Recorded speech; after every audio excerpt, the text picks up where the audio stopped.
Aloha and great day to all of my YouTube subscribers. I'm out in the beautiful canyon country and I have to share with you the March calendar. We have quite a lineup astrologically, and I just want to give you a heads up so you know what we have in store. It is a big month. There is a lot coming in and it's big. So to start with, we had the planet Venus, the planet of love, also known as the billionaire planet, so she influences finances and wealth. She went retrograde on March 1st. And so what does retrograde mean? When a planet goes retrograde, it means that the energy of that planet, instead of marching forwards, it now calls us back. It calls us back to things that have yet to be completed, things yet to be resolved. And so when Venus goes retrograde, we've all heard of Mercury retrograde, the planet of communication. What is Venus retrograde? Venus retrograde is all about our hearts, all about love, all about emotion, all about, when it goes retrograde, past relationships. So they say that when Venus goes retrograde, perhaps an old love will show back up, or you'll think about someone that you used to have a relationship with. And it's a 40-day cycle, 40-day retrograde period that invites us to go within and heal the heart on a deeper level. Now, it's not necessarily the best time for investments or making large sums of money, as Venus is the billionaire planet and relates to biggest wealth.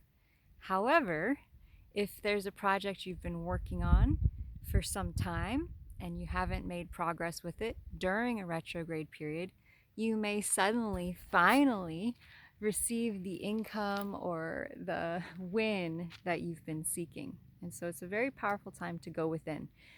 Now, not only is Venus retrograde until April 12th, but we are also approaching a full moon lunar eclipse on March 14th.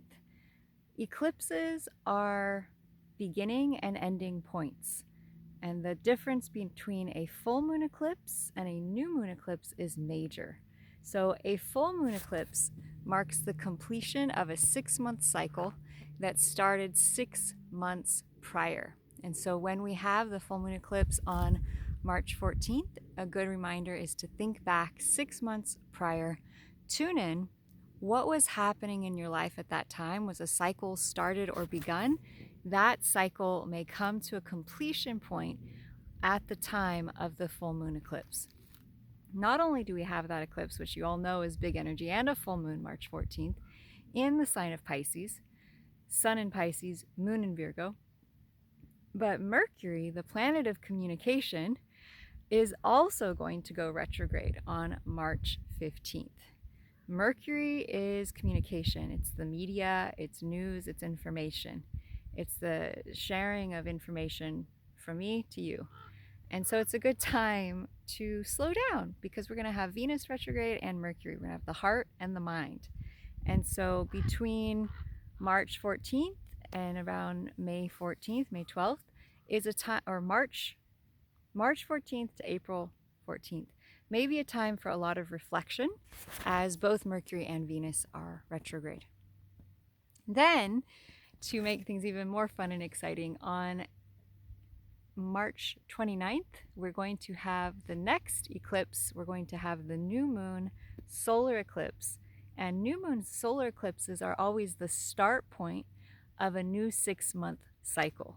And so the question to ask is, at this new moon, March 29th, what new cycles or patterns or focus or dreams or intentions do you have to go forwards with starting March 29th for the next 6 months until the next full moon lunar eclipse, which will be the completion of the new moon eclipse beginning March 29th. Woo! A lot of stuff coming up, a lot of dates I wanted to give you. And overall, so much of this is affecting the astrological sign Pisces because Venus is in Pisces, just went retrograde. Mercury is also in Pisces, going retrograde. And the solar eclipse the sun will be in Pisces, the moon will be in Pisces, and the full moon lunar eclipse, the sun will be in Pisces. So huge amounts of Piscean energy. It's the year of the 9, which is all about completion and surrender. And some of the biggest themes for Pisces is surrender, letting go, being like the water. You know, Bruce Lee, one of the greatest fighters, one of the most amazing, talented, skillful fighters who could get in the ring with someone and win almost every time. He would say, be like water, my friend. And so water has immense power. And so does the feminine, right? And today's International Women's Day, super awesome. And I just want to tune into that frequency of be like water, because if you can allow yourself to bend in the breeze, to bend and not break at this time, you're going to just be able to handle the transformational journey so much better. This is a time of deep, buried things being brought to the surface in our hearts and our minds, in the government, in our society as a whole, to finally be brought up to the surface, to finally be transmuted and transformed. So get excited. It may be intense, it may push things up that have been hidden, but in the end, it's going to bring you freedom, it's going to bring you transformation, and when Venus goes direct on April 14th, it's going to bring you the money. So, sending you all biggest love from the beautiful Canyon Country. It is so gorgeous out here. Whew! And from my heart, please share what's happening for you in your life, and share if you'd like to know more about this upcoming lunar eclipse, full moon, the Venus retrograde, Mercury retrograde. What would you like to know more about? And I will create a video to share all the information with you guys. Biggest love. Aloha.